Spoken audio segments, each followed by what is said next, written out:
ओम नमः शिवाय। श्री त्रिलोकीनाथ महादेव, मैं अज्ञानवश जो त्रुटियां करूं उन्हें क्षमा करें।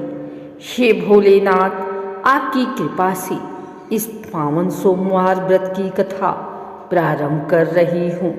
मेरे वचन शुद्ध हों, मन पवित्र हो और यह कथा सभी के कल्याण का कारण बने। आइए सुनते हैं सोमवार की अद्भुत कथा। प्राचीन भारत की पावन धरती पर एक सुंदर नगर था जिसका नाम था शिवपुर। यह नगर भगवान शिव की अटूट भक्ति के लिए प्रसिद्ध था। पंक्तियाँ थी जहाँ हर समय हर हर महादेव की गूंज सुनाई देती थी।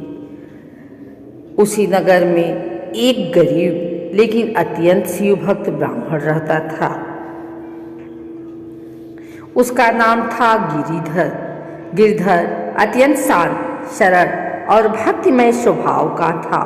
उसकी पत्नी गौरी भी उतनी ही धार्मिक और पतिव्रता थी।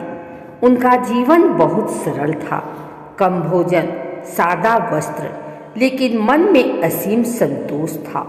हर सोमवार वे दोनों शिव मंदिर जाकर जलाभिषेक करते और उपवास रखते। एक वर्ष भीषण अकाल पड़ा, वर्षा नहीं हुई, खेत सूख गए और लोगों को भोजन तक मिलना कठिन हो गया। गिरधर का छोटा सा काम भी छिन गया। घर में अन्न का एक दाना भी नहीं बचा। गौरी ने पति से कहा, स्वामी अब क्या होगा, बच्चों की भूख सहन नहीं होती। गिरधर ने धैर्य से उत्तर दिया, भोलेनाथ कभी अपने भक्त को भूखा नहीं रखते। एक सोमवार का दिन था। गिरधर ने व्रत का संकल्प लिया, लेकिन घर में जल चढ़ाने के लिए दूध तक नहीं था। वह दुखी मन से शिव मंदिर पहुंचा।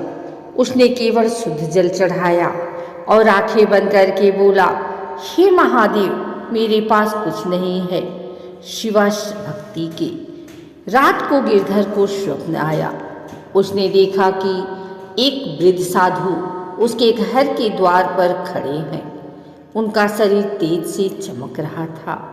साधु ने कहा, वत्स, कल प्रातःकाल नदी किनारे जाओ, वहां तुम्हारे लिए वरदान प्रतीक्षा कर रहा है। सुबह होते ही गिरधर नदी के किनारे पहुंचा। वहां उसे एक चमचमाता हुआ पत्थर मिला। जैसे ही उसने उसे स्पर्श किया, वह सोने में बदल गया। गिरधर समझ गया यह भगवान शिव की कृपा है, लेकिन उसने तुरंत सोचा, यदि मैं इसे अपने लिए रख लूं तो यह लालच होगा। गिरधर ने वह पत्थर गरीबों में बांट दिया। पूरा नगर उसकी त्याग भावना से चकित रह गया।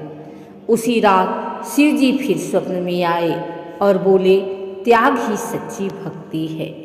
इसके बाद गिरधर के जीवन में सब बदल गया। लोगों का सहयोग बढ़ा। उसका काम फिर से चल पड़ा। उसके घर में सुख शांति लौट आई।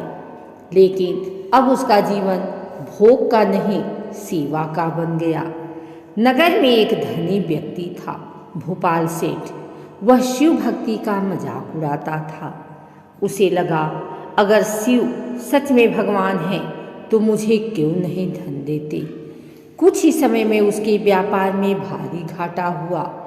वह रोगी हो गया। भोपाल ने गिरधर से क्षमा मांगी। गिरधर ने कहा, भगवान किसी को दंड नहीं देते, हम अपने कर्मों का फल स्वयं भोगते हैं। भोपाल ने भी सोमवार का व्रत रखना शुरू किया। धीरे धीरे पूरा नगर शिव भक्त बन गया। हर घर में सोमवार को उपवास, पूजा और दान होने लगा। शिव मंदिर घंटियों की ध्वनि से गूंज उठता। गिरधर सभी को समझाता, सोमवार का व्रत केवल उपवास नहीं, यह मन को शुद्ध करने की साधना है। इस अद्भुत कथा से यह शिक्षा मिलती है कि सच्ची भक्ति चमत्कार से भी बड़ी होती है। ईश्वर त्याग और प्रेम से प्रसन्न होते हैं। अहंकार मनुष्य का पतन करता है। धैर्य और विश्वास से कठिन समय भी बीत जाता है। ओम नमः शिवाय। भगवान शिव की असीम कृपा से यह सोमवार व्रत की अद्भुत कथा पूर्ण हुई। इससे प्राप्त पुण्य सभी के जीवन में सुख, शांति और आरोग्य लाए। भोलेनाथ सबकी रक्षा करें। फिर दीपक की आरती करें और सभी में प्रसाद बांटें।